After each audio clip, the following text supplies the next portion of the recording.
Bien-aimés, je vous salue dans le nom de Jésus-Christ. Que le Saint-Esprit vous conduise ce soir dans la vérité, qui vous enseigne donc la parole. Alors, aujourd'hui, c'est le cours numéro 30. Toujours les fondements de la foi. Et aujourd'hui, on est dans le fondement numéro 3. Et quel est le texte de base?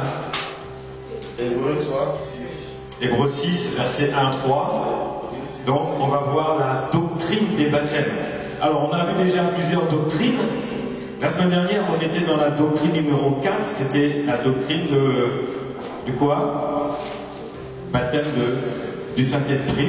On avait vu qu'est-ce que c'est que le baptême du Saint-Esprit et pourquoi recevoir le baptême du Saint-Esprit. Alors, aujourd'hui, on va encore rester dans ce baptême parce qu'il est fondamental. Sans le baptême du Saint-Esprit, il n'y a pas de vie. Alors, aujourd'hui, donc, c'est le point numéro 3. C'est comment recevoir le baptême du Saint-Esprit. Alors, comment on va recevoir le baptême du Saint-Esprit? On a vu pourquoi il faut le recevoir. Maintenant, on va voir comment il faut le recevoir. Alors, donc, nous avons vu précédemment que pour être sauvé, frère Philippe, qu'est-ce qu'il faut faire pour être sauvé? Il faut Se baptiser. d'abord, il faut croire, d'abord, et ensuite se faire baptiser. Hein? Donc ça, c'est la première chose.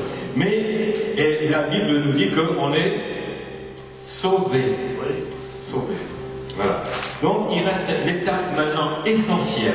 Je suis sauvé, mais il reste une étape essentielle à ma transformation. Je suis sauvé, mais est-ce que ça se voit? Ça se voit. Ça peut se voir, c'est pas automatique. C'est que c'est nous, quand la Bible dit qu'on est sauvé, c'est qu'on est dans la nouvelle naissance. Mais est-ce que la nouvelle naissance se voit? Elle peut se voir, elle peut se manifester, mais elle va se manifester quand on reçoit surtout le baptême du Saint-Esprit. Voilà. Comment recevoir le baptême du Saint-Esprit? D'abord, il faut croire en Jésus. Ensuite, il faut se faire baptiser. Et ensuite, il faut continuer. Baptême du Saint-Esprit. Alors, on avait vu la semaine dernière que le baptême du Saint-Esprit, on n'était pas immergé et plongé dans de l'eau, comme le baptême d'eau, mais on était plongé dans un liquide de feu.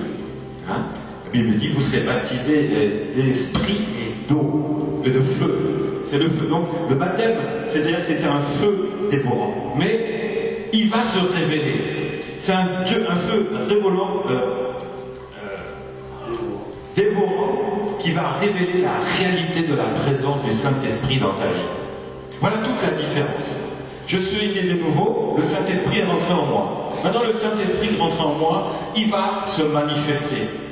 Et comment? En recevant le baptême du Saint-Esprit. Vous voyez? Le Saint-Esprit est en nous. On a été sauvés. Mais comment il va se manifester? Il faut qu'on soit baptisé dans sa présence. Il faut qu'on soit baptisé dans son feu. Et c'est ça qui va révéler notre nouvelle naissance. Ça va se voir. Il y aura des transformations. On va dire que c'est cette nouvelle vie qui démarre avec le contact puissant du Saint-Esprit. Je peux donner l'image d'une voiture.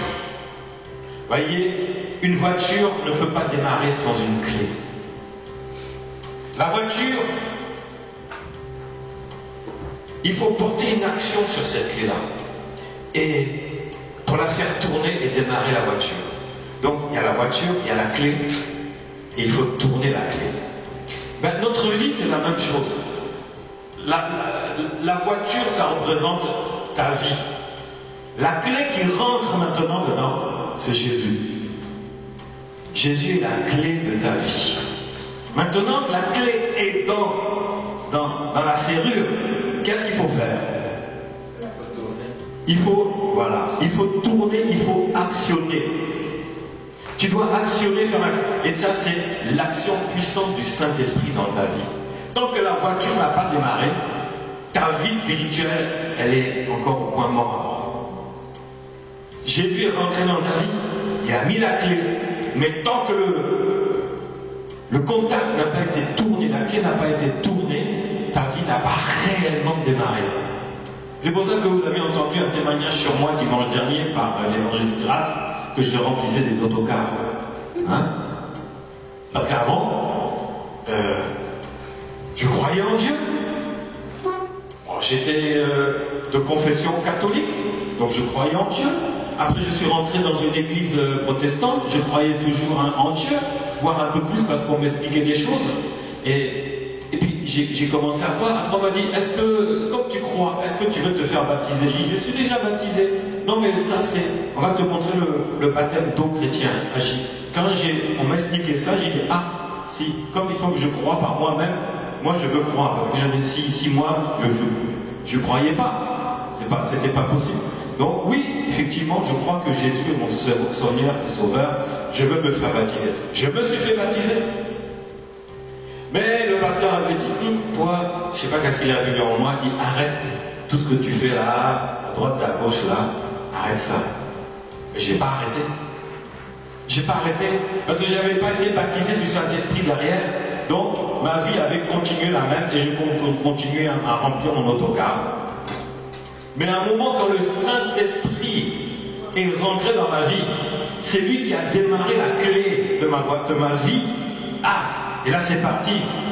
Là, autocar, là c'était rempli de chrétiens. Vous voyez comment Dieu change les choses. Tu n'étais pas là. On t'expliquera après. Au sujet de l'autocar, on t'expliquera après. J'avais une vie avant où je faisais les 400 coups. Et moi, je courais beaucoup après les femmes.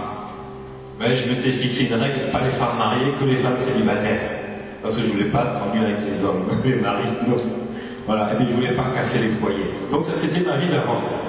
Donc, moi je disais, autocar, là-bas, là, c'est 70 places, je les remplissais facilement. Voilà, c'était ça. Mais après, et pourtant j'avais cru en Jésus, j'avais été baptisé, et je continue à à mener ma vie actuelle, je continue à la mener. Pourquoi? Je n'avais pas été baptisé du Saint-Esprit. Pourtant j'étais né de nouveau. Mais tant que le Seigneur n'avait pas activé, n'avait pas tourné la clé Jésus en moi, eh ben, ma vie n'avait pas démarré. Mais quand quand j'étais visité par le Saint-Esprit, quand j'étais baptisé dans le feu, là, la nouvelle naissance est devenue réelle. Quelque chose de palpable. Quelque chose comme qui change quelqu'un. Et du coup, toutes les choses anciennes étaient vraiment passées. Et la vie devenait nouvelle. Pourquoi? Parce qu'il fallait que le baptême du Saint-Esprit révèle cela. Il fallait que la puissance et le feu de Dieu descendent dans ma vie pour révéler cela. Et c'est là que réellement le départ s'est fait. Hein? Donc, la voiture représente ma vie. La clé représente Jésus. Et la main de Dieu est l'action puissante pour faire tourner la clé et démarrer ta vie.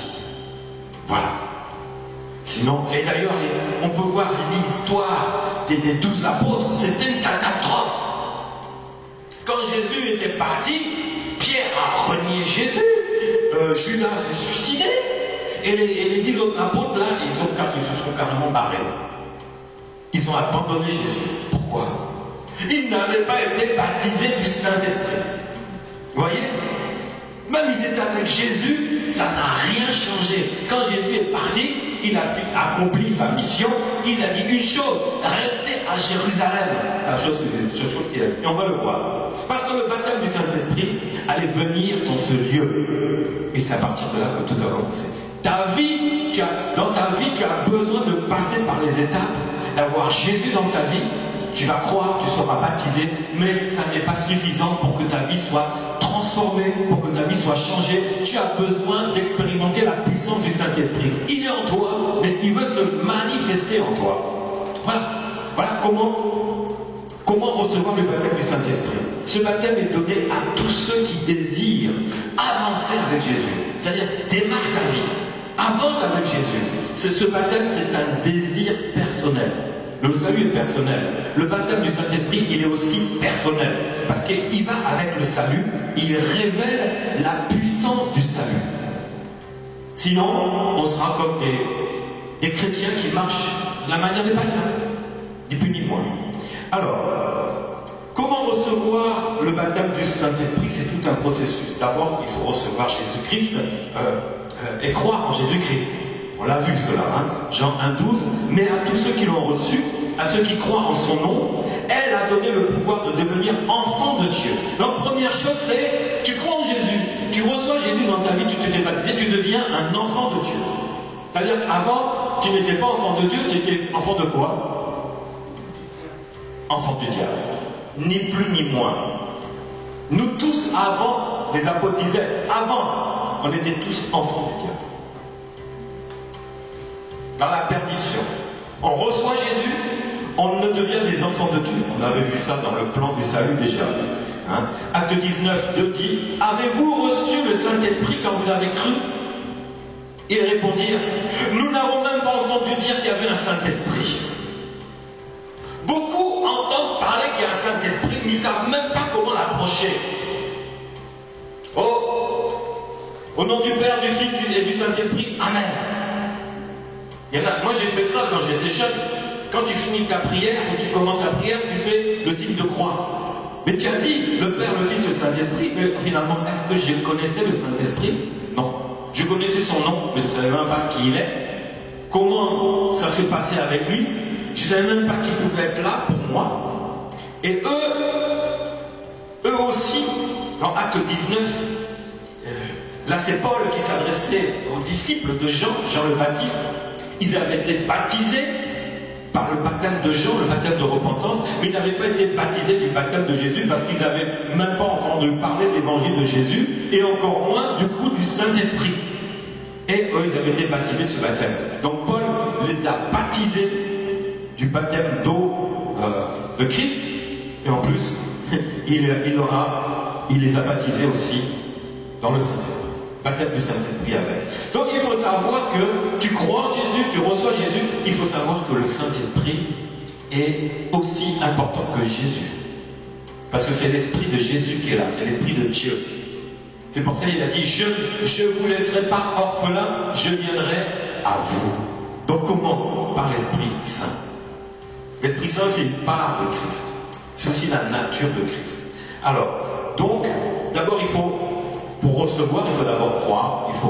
Pour recevoir le baptême du Saint-Esprit, il faut d'abord croire en Jésus, recevoir Jésus-Christ comme Seigneur et Sauveur. Ensuite, comment recevoir le baptême du Saint-Esprit? Tout simplement, il n'y a rien de plus simple. Demande-le. Demande-le. Demande que le Saint-Esprit, qui est en toi, parce qu'il faut comprendre qu'il est en toi, qu'il se manifeste.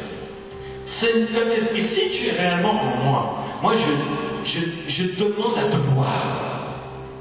Luc 11, 13 dit, si donc, méchants comme vous l'êtes, vous savez donner de bonnes choses à vos enfants, combien à plus forte raison, le Père Céleste donnera-t-il le Saint-Esprit à celui qui le demande?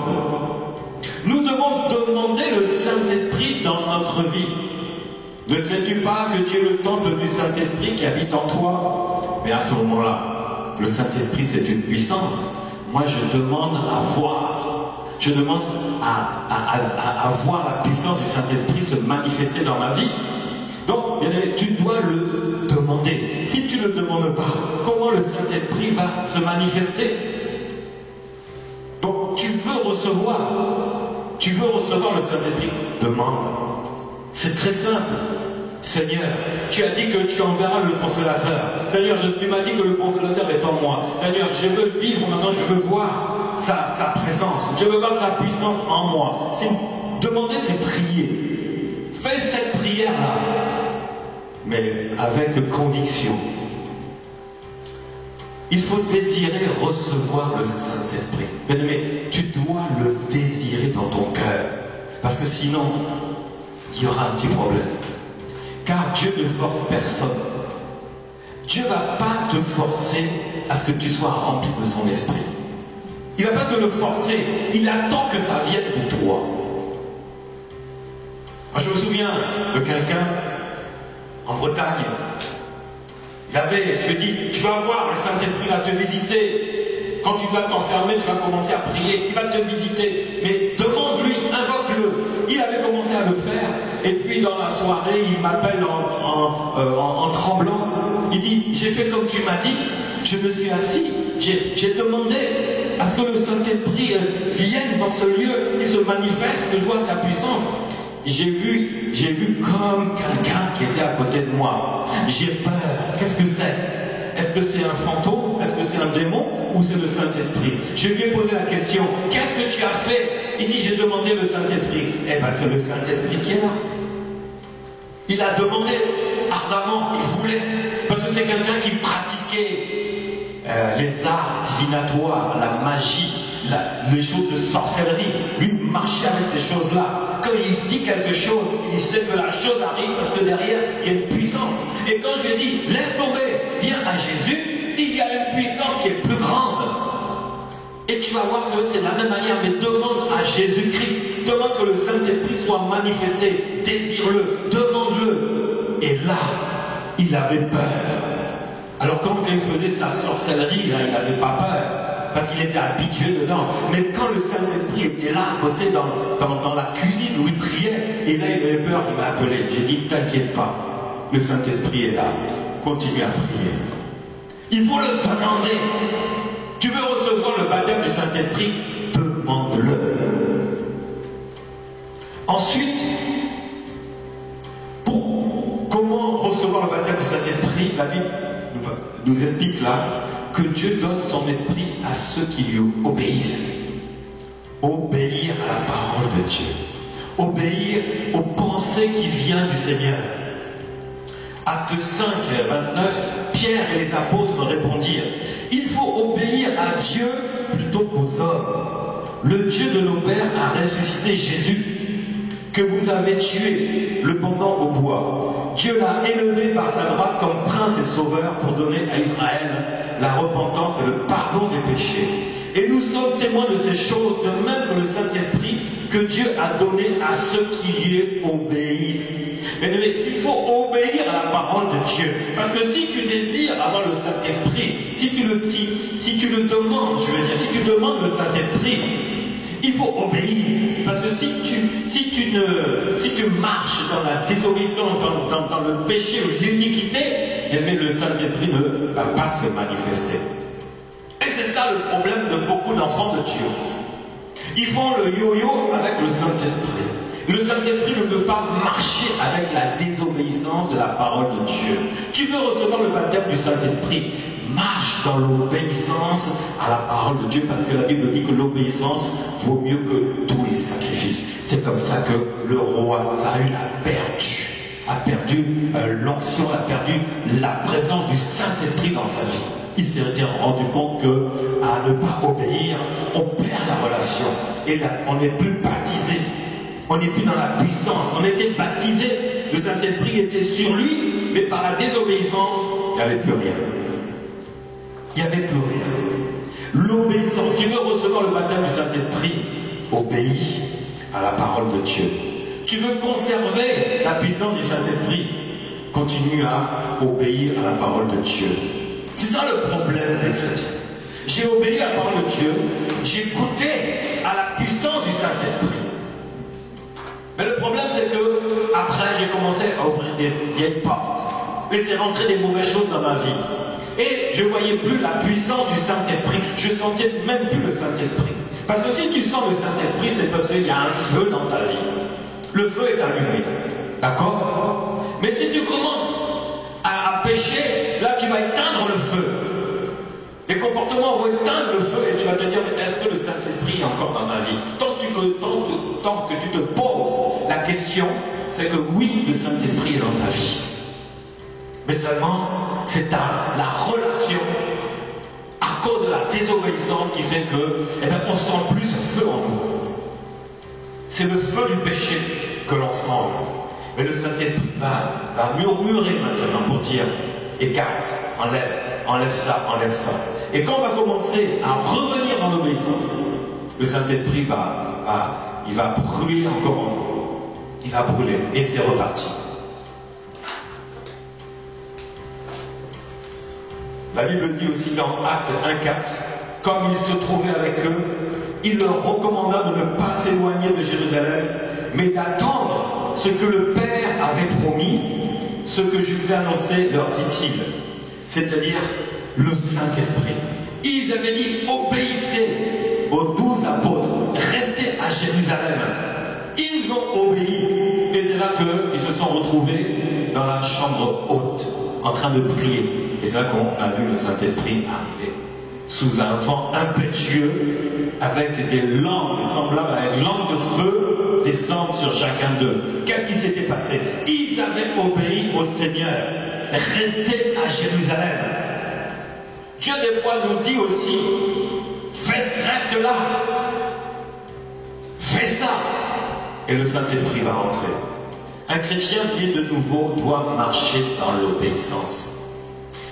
Tu as cru, tu es baptisé, tu es sauvé, mais il faut marcher dans l'obéissance. C'est le feu du Saint-Esprit qui va nous permettre de marcher dans l'obéissance. Parce que par nous-mêmes, c'est pas facile. C'est pas facile. On doit marcher dans l'obéissance à la parole de Dieu. C'est ça que le Seigneur attend. Auquel cas, on sera comme un chrétien, mais qui marche à la manière d'un païen, c'est-à-dire sans onction. Pas d'onction. Je suis chrétien, je suis sauvé, je suis baptisé, mais comme je n'obéis pas à la parole de Dieu, et comme je n'ai plus ce désir en moi, je suis privé de la puissance du Saint-Esprit, donc l'onction brise le joug. La Bible nous fait comprendre que c'est l'onction qui brise le joug. Et si on marche dans la désobéissance, on n'est pas mieux qu'un païen, ni plus ni moins, parce que le païen n'a aucune onction. Vous le savez cela? Toi qui étais païen avant, moi qui étais païen avant, onction, là, on ne sait même pas ce que ça... Vous ne connaissez même pas ce mot-là. Vous ne savez pas ce que ça voulait dire, ce que ça pouvait représenter, ce que ça pouvait faire dans la vie de quelqu'un. C'était zéro. Mais il y a des chrétiens, par la désobéissance, tu les vois, en même temps tu le vois, tu dis, mais jusqu'à quand? C'est un païen. Il connaît la parole, mais il ne connaît pas le propriétaire de la parole. Parce que s'il connaissait le propriétaire de la parole, il obéirait à la parole. Et le problème, c'est que il a oublié le propriétaire de la parole parce qu'il est devenu trop religieux. La Bible dit que, spécialiste, la Bible dit que, oui, mais toi tu es à la queue aussi. Tu te trouves à la queue. Jusqu'à quand tu seras à la tête et pas la queue? Alors le problème dans les églises, les chrétiens ne sont pas sous la puissance du Saint-Esprit parce qu'il y a la désobéissance. C'est ça le problème. Donc, pour résumer, pour recevoir le baptême du Saint-Esprit, il faut le demander. Il faut l'obéir. Il faut le désirer. Et ensuite, il ne faut pas marcher dans le péché. Comment? Et les yo-yo, bon, là les yo-yo. Ensuite, comment recevoir? Eh bien, c'est par l'imposition des mains. Le baptême du Saint-Esprit, bien aimé, comment tu le reçois? En le demandant, mais ça se fait par l'imposition des mains. Alors on va voir ça dans Actes 19, 6. Lorsque Paul leur eut imposé les mains, le Saint-Esprit vint sur eux et ils parlaient en langue et prophétisaient. Vous voyez? Par l'imposition des mains de qui? D'un apôtre. Le Saint-Esprit est descendu sur eux. Acte 9, 17 aussi, Ananias sortit, et lorsqu'il fut arrivé dans la maison, il imposa les mains à Saul, en disant, Saul mon frère, le Seigneur Jésus qui t'est apparu sur le chemin par lequel tu venais, m'a envoyé pour que tu recouvres la vue et que tu sois rempli du Saint-Esprit. Il était aveugle, Paul. Mais des fois, nous, quand on n'a pas le Saint-Esprit, on ne voit pas aussi les choses de Dieu. Il faut que l'imposition soit faite pour que les yeux s'ouvrent, pour qu'on voie que la puissance du Saint-Esprit est là, qu'on n'ait pas peur du lendemain. Paul était était aveugle, il avait des écailles, il ne voyait pas. Il était enfermé pendant 3 jours dans une maison. Il n'y avait rien à manger, rien à boire. Il était dans un jeûne obligatoire. Mais lorsque le Seigneur a imposé sa main par l'intermédiaire de l'apôtre Paul, sa vie, il a retrouvé la vue. Et la puissance du Saint-Esprit l'a rempli. Le Saint-Esprit a rempli Paul. C'est Ananias qui avait posé les mains, pas Paul. Ananias qui avait posé les mains. Et Paul a retrouvé la vue. Bien aimé, le baptême du Saint-Esprit va nous amener à faire aussi tomber tous les écailles qui représentent notre aveuglement vis-à-vis de la parole de Dieu, vis-à-vis de la présence de Dieu. On perd ça. Mais si on reçoit ça, oh bien aimé, tes yeux s'ouvrent, ta vie démarre. La vie de Paul a démarré ce jour-là, parce que le Saint-Esprit était descendu.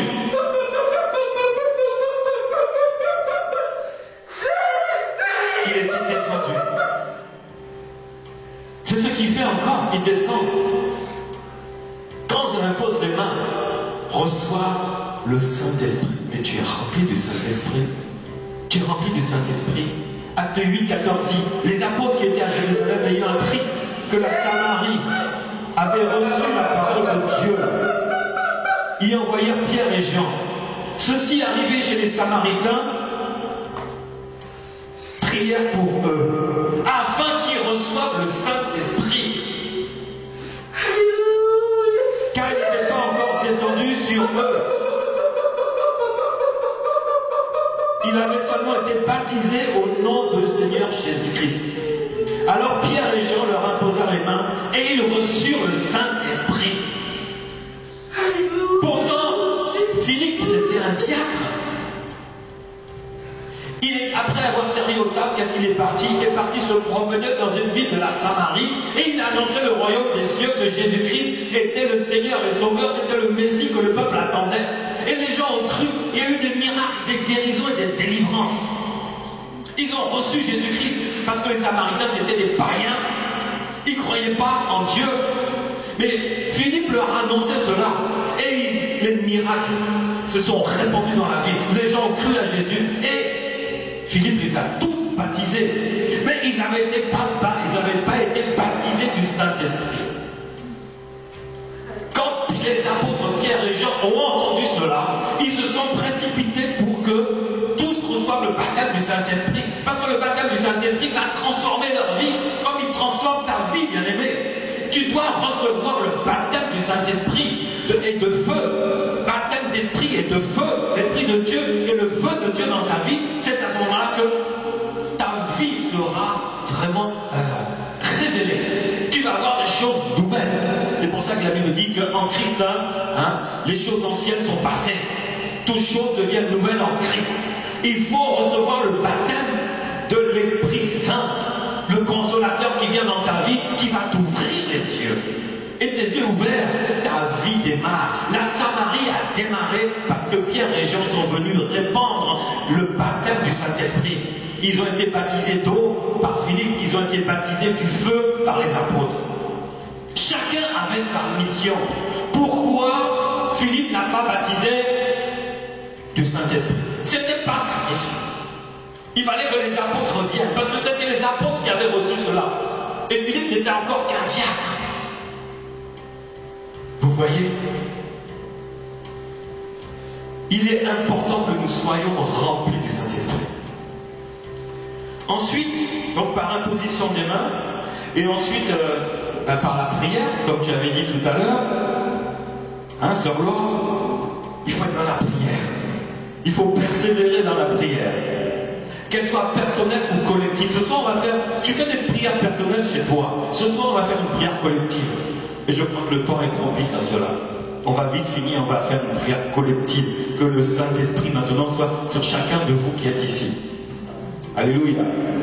Le Seigneur a préparé le moment. Et le Seigneur va agir tout à l'heure. Alléluia, je le crois. Acte 1, 13. Quand ils furent arrivés, ils montèrent dans la chambre haute. Alors là, c'est là Jésus qui avait dit aux 12, restez à Jérusalem jusqu'à ce que le Père envoie. Ils sont restés et ils ont trouvé un endroit, ils sont montés dans une chambre où ils se tenaient d'habitude. C'était un lieu de prière. Et il y avait Pierre, Jean, Jacques, André, Philippe, bref, les 12 disciples. Et il y avait tous d'un commun accord, persévérer dans la prière. Tous, un commun accord. Ils avaient le même sujet de prière. Seigneur Jésus, on peut te voir. Tu es parti, mais tu as dit que tu vas envoyer l'Esprit de Dieu. C'était ça la prière. Ils ont demandé le Saint-Esprit dans leur vie. C'était la première chose. Ils ont demandé, ils ont prié toute la nuit. Ils ont persévéré dans la prière. Et il y avait qui? Il y avait les femmes. Il y avait Marie, la mère de Jésus. Et il y avait les frères de Jésus. Il y avait ce monde-là. La Bible dit, en ces jours-là, Pierre se leva au milieu des frères, le nombre de personnes réunies était d'environ 120 personnes. Il y avait les 12 disciples. Enfin 11. Parce qu'il y en a un qui était parti se suicider, il s'est pendu. Donc il y avait 11 disciples. Il y avait des femmes, il y avait Marie, la mère de Jésus. Vous savez, celle qu'on voit, on dit mère de Dieu. Elle avait été en train de prier pour que Dieu vienne la toucher aussi. Donc elle n'était pas mère de Dieu. Elle était mère porteuse. Vous connaissez la première mère porteuse au monde? C'est Marie. Parce qu'elle a été conçue. Elle n'a pas été conçue d'un homme. C'est une mère porteuse. Elle a porté Dieu. Et Dieu n'a pas besoin d'un homme et d'une femme. Il avait pris simplement une femme qu'il avait choisie et que Dieu avait bénie. C'était Marie. La première mère porteuse au monde, c'est Marie. Ceux qui ont inventé les mères porteuses, ils n'ont pas inventé. Dieu a inventé la première mère porteuse, c'était Marie. Alléluia. Ah, l'homme, il croit tout savoir, mais finalement, il n'a rien inventé. C'est Dieu qui a tout inventé. Vraiment. Ensuite, acte 4, la suite. En effet, donc bien aimé, ils étaient, voilà, ils persévéraient dans la prière. Ils désiraient, on veut recevoir l'Esprit de Dieu, l'Esprit Saint, on veut le recevoir, on le demande. Bien aimé, tu dois te demander, d'une manière ou d'une autre, dans la prière, demande le Saint-Esprit, que le Saint-Esprit te baptise de son feu, qui va transformer ta vie. Eux, ils étaient là, à prier toute la nuit. Moi, je voudrais aussi qu'on passe une nuit comme ça à prier. Oh, moi, je suis baptisé du Saint-Esprit. Bon, ok, mais est-ce que tu veux goûter encore la puissance du Saint-Esprit? Est-ce que tu veux que le Saint-Esprit te redonne une nouvelle force? On peut faire ça une soirée, une nuit comme ça, toute la nuit. Tu vas prier, prier, prier. Et toi qui es déjà baptisé, tu vas même prier en langue, afin que le feu soit manifesté, parce que tu seras un canal pour les autres. La prière collective est importante. La prière personnelle est importante. Tu dois désirer. Tu dois demander le Saint-Esprit dans ta vie. C'est là que le baptême du Saint-Esprit va se manifester. Tu as été baptisé après t'avoir baptisé d'eau. Tu as été baptisé du Saint-Esprit. Il ne s'est rien passé. Mais quand tu rentres chez toi, tu vas commencer à sentir un feu qui va t'amener dans la prière, à chercher Jésus, à lire la parole de Dieu, à méditer la parole, à prier. C'est le feu. C'est le feu qui se manifeste. C'est ce feu-là qui va t'amener maintenant à rencontrer et à connaître vraiment qui est Jésus, qui est le Saint-Esprit, qui est Dieu le Père. C'est là que tout va se passer. Dans ta chambre haute, à un moment, le Seigneur va te secouer. Demande-lui. Moi, à un moment, j'avais demandé, Seigneur, tu as enseigné Paul, tu as donné des révélations à Paul, mais est-ce que nous prêchons Paul, nous enseignons Paul? Jésus à travers, évidemment. Mais, Seigneur, Jésus a révélé beaucoup de choses à Paul. Mais moi, je me dis, mais Seigneur, est-ce que tu as tout révélé à Paul? Révèle-moi aussi. J'avais demandé au Seigneur. Et il m'a donné la révélation sur une prédication que j'avais donnée le dimanche. Et le lundi, j'ai dit, non, la prédication est incomplète. Seigneur, il y a plus, parce que j'ai prêché sur ce qu'a dit Paul, et ce qui est la vérité, parce que ça vient de Christ. Mais moi, je veux prêcher sur toi directement, mais toi, enseigne-moi. Et ce jour-là, à ce moment-là, je faisais ma siège, je méditais un peu, mais quand c'est tombé sur moi, je me suis retrouvé, je suis tombé par terre. J'étais sur le canapé, tranquille, tombé. Le Seigneur m'a donné une révélation qu'il n'avait pas donnée à Paul.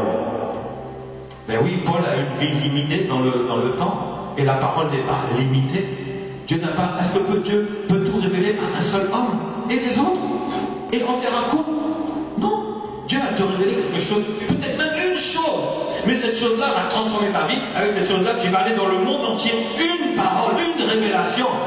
Mais le monde ne la connaissait pas.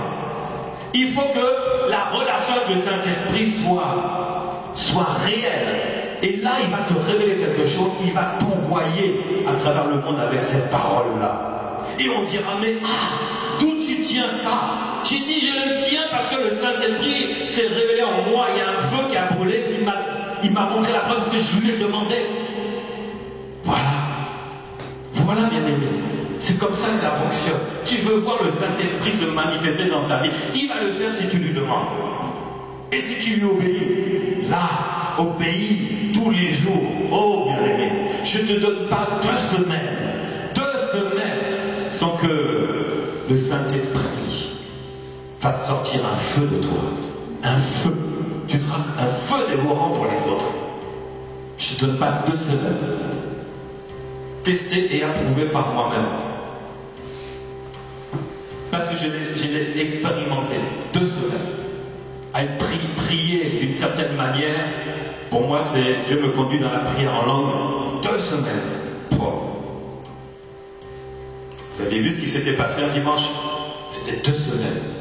Imaginez. 2 mois. Imaginez. Non, mais c'est pas possible. Les murs. Ça avait tremblé ce jour-là, à la fin, la porte avait explosé, tu te souviens, Philippe, 2 semaines. Mais imagine, 2 mois, 10 mois, 20 mois, des années comme ça. Mais la Bible dit, un vent impétueux était descendu dans la chambre où il priait. Ah, c'est puissant. C'est puissant. Acte 4, 27 dit, en effet, contre ton saint serviteur, Jésus que tu as oint Hérode et Ponce Pilate, ils se sont ligués dans cette ville avec les nations, avec les peuples d'Israël pour faire tout ce que ta main et ton conseil avaient arrêté. Maintenant, Seigneur, vois leurs menaces et donne à tes serviteurs d'annoncer ta parole avec pleine assurance en étendant ta main pour qu'ils se fassent des guérisons, des miracles, des prodiges par le nom de ton saint serviteur Jésus.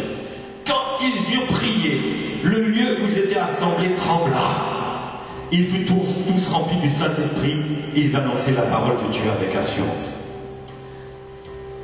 Quand ils eurent prié, c'est fondamental. Il faut prier. Tu pries. Le lieu, ta vie va commencer à trembler. Commence à prier, bien-aimé. Ta vie va commencer à trembler.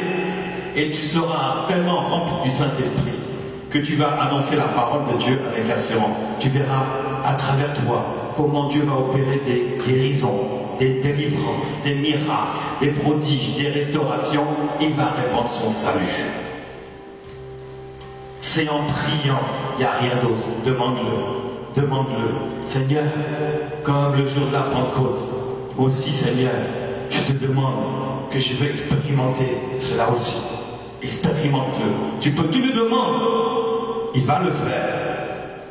Bien-aimé, Dieu donne son Esprit Saint à celui qui le demande, mais pas à celui qui ne le demande pas. Il n'en verra pas. Demande l'Esprit Saint, là maintenant, demande la puissance du Saint-Esprit. Demande-la maintenant, tu vas voir ce qui va se passer. Dieu va la donner. Alors, on va voir quelques exemples du baptême du Saint-Esprit.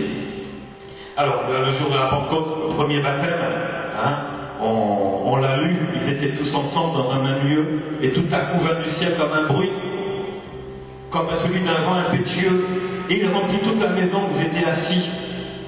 Et des langues semblables de feu leur apparurent séparées, les unes des autres, ils se posèrent sur chacun d'eux.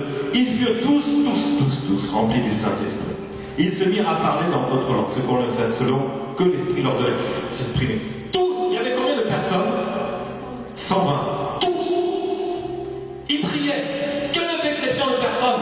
Tu crois que tu n'es pas capable, tu n'es pas candidat à être baptisé du feu du Saint-Esprit? Tu es candidat. Tu es candidat, tu es candidate à être baptisé du feu du Saint-Esprit. Voilà comment ce baptême a eu lieu. Ensuite, un autre baptême, acte 10, 34 à 48, je ne vais pas tout lire, mais la Bible dit que tous les fidèles circoncis qui étaient venus avec Pierre furent étonnés de ce que le don du Saint-Esprit était répandu sur les païens. Alors là, ici, c'était l'histoire de Corneille, quelqu'un qui craignait Dieu, qui faisait des aumônes, bref, qui marchait dans l'obéissance, dans la parole. Et il avait eu un songe, il avait demandé à ses employés d'aller chercher un nommé Pierre. Quand Pierre est venu, c'est là qu'il a annoncé la parole de Christ. Il a annoncé qui était Jésus. C'était des païens qui étaient là. Et la Bible dit que tous les fidèles circoncis qui étaient venus avec Pierre furent étonnés de ce que le don du Saint-Esprit était répandu sur les païens. Car ils les entendaient parler en langue et glorifier Dieu. Alors Pierre dit, peut-on refuser le baptême d'eau à ceux qui ont reçu le Saint-Esprit aussi bien que nous? Voyez, donc c'était des païens, ils n'avaient pas été baptisés d'eau, pas de baptême chrétien, pas de baptême d'eau chrétien. Mais quand ils ont entendu la parole de Christ, ils ont cru en Jésus-Christ. Et qu'est-ce qui s'est passé? Le Saint-Esprit est descendu dans certaines maisons, ils furent tous remplis, donc baptisés du Saint-Esprit aussitôt, et ça se manifestait par, ils parlaient en langue, ils glorifiaient Dieu. Ce sont des manifestations. Alors, il s'est dit, mais est-ce qu'on peut refuser le baptême d'eau? Il ordonna qu'ils soient baptisés au nom de Jésus-Christ. Donc, comment recevoir le baptême d'eau, le baptême du Saint-Esprit? Ce n'est pas un processus qui est bien déterminé. Le processus que l'on connaît, c'est je crois en Jésus, comme eux l'ont cru, je suis baptisé, je suis sauvé, et je reçois le baptême du Saint-Esprit. Mais eux, c'était des païens. Ils ont entendu Jésus-Christ, ils ont cru en la parole, ils n'ont pas été baptisés d'eau, ils ont été tout de suite baptisés du Saint-Esprit. Et Pierre a dit, mais je ne comprends plus rien. Comment des païens peuvent être baptisés du Saint-Esprit? C'est là qu'il a compris que le Saint-Esprit devait se répandre sur toute chair qui croirait en Jésus-Christ. Tout le monde. Il se répand sur tout le monde qui croit en Jésus-Christ. Le baptême du Saint-Esprit est pour tout le monde, est pour toi. Et il leur donna donc à ce qu'ils soient baptisés, sur quoi ils le prièrent de rester quelques jours après eux. Donc vous voyez, une autre forme du baptême du Saint-Esprit. Maintenant, un exemple à ne pas faire pour recevoir le baptême du Saint-Esprit. Qui a une idée? Ce qu'il ne faut pas faire. Simon le magicien. Voilà. Le Saint-Esprit ne s'achète pas. Tu le demandes. Vous tous qui avez soif et qui avez faim, venez aux eaux. Dans les eaux, venez manger, venez boire gratuitement. Le baptême du Saint-Esprit, c'est tu le demandes et Dieu te le donne. Acte 8, 18. Alors que Simon vit que le Saint-Esprit était donné par l'imposition des mains des apôtres, il leur offrit de l'argent en disant, accordez-moi aussi ce pouvoir. Simon était un magicien. Il connaissait le pouvoir de la sorcellerie. Et là, il a vu qu'il y avait un autre pouvoir supérieur au pouvoir de la sorcellerie. Il s'est dit, je veux acheter ça. Mais ça ne marche pas comme ça. Il fallait qu'il le demande. Mais lui, avec Satan, c'est des conditions. C'est du donnant-donnant. Mais avec Dieu, il n'y a pas de donnant-donnant. Demande au Seigneur et le Seigneur va envoyer son Esprit Saint dans la vie. Alléluia. Tu n'as pas besoin de payer quoi que ce soit. Tu n'as pas besoin de faire un marché, un contrat avec le Seigneur. Lui a passé le contrat sur la croix pour toi. Et il dit, accorde-moi ce pouvoir afin que celui à qui j'imposerai les mains reçoive le Saint-Esprit. Mais Pierre lui dit que ton argent périsse avec toi, puisque tu as cru que le don de Dieu s'acquérait à prix d'argent. Il n'y a pour toi ni part ni lot dans cette affaire, car ton cœur n'est pas droit devant Dieu. Repens-toi donc de ta méchanceté et prie le Seigneur pour que la pensée de ton cœur te soit pardonnée s'il est possible. Voilà. L'exemple à ne pas suivre. Donc je voulais terminer par ça. Alors, est-ce que vous avez des questions sur comment recevoir le baptême du Saint-Esprit. Est-ce que c'est clair ou il y a des questions à poser? Est-ce que c'est clair? C'est bon? C'est bon? C'est bon pour tout le monde? Est-ce que c'est compris? Comment recevoir? Tu le demandes, c'est gratuit, tu n'as rien à payer. Deuxièmement, tu dois le désirer. Je désire, je veux ce baptême. Demander et désirer. Ensuite, tu dois obéir. Ensuite, tu dois trouver un apôtre qui t'impose les mains. Ah, il y en a où des apôtres? Ils sont où? Ah, pas de chance, ils sont en voie de disparition. Il y en a plus beaucoup dans le monde. Les pasteurs ont pris la place. Donc, va chercher un apôtre. Bon courage. Mais il y en a, cherche bien. Et ils t'imposeront les mains. Non, mais c'est biblique, bien, il ne va pas changer la parole de Dieu. Hein, on n'a pas dit que c'était Philippe le diacre qui imposait les mains. Hein? Est-ce que c'est écrit? Non. Philippe a fait sa part. Les apôtres ont fait l'autre part. Voilà une condition. Imposition des mains. Et ensuite, ben, il faut le demander, c'est-à-dire prier. Tu dois prier, prier. Voilà. Donc, voyez, comment recevoir le baptême du Saint-Esprit? C'est super simple. C'est tellement simple que souvent on passe à côté. Mais on ne va pas passer à côté. Parce qu'on a compris, on a reçu, et on va expérimenter cela, même ce soir. Amen. Que Dieu vous bénisse.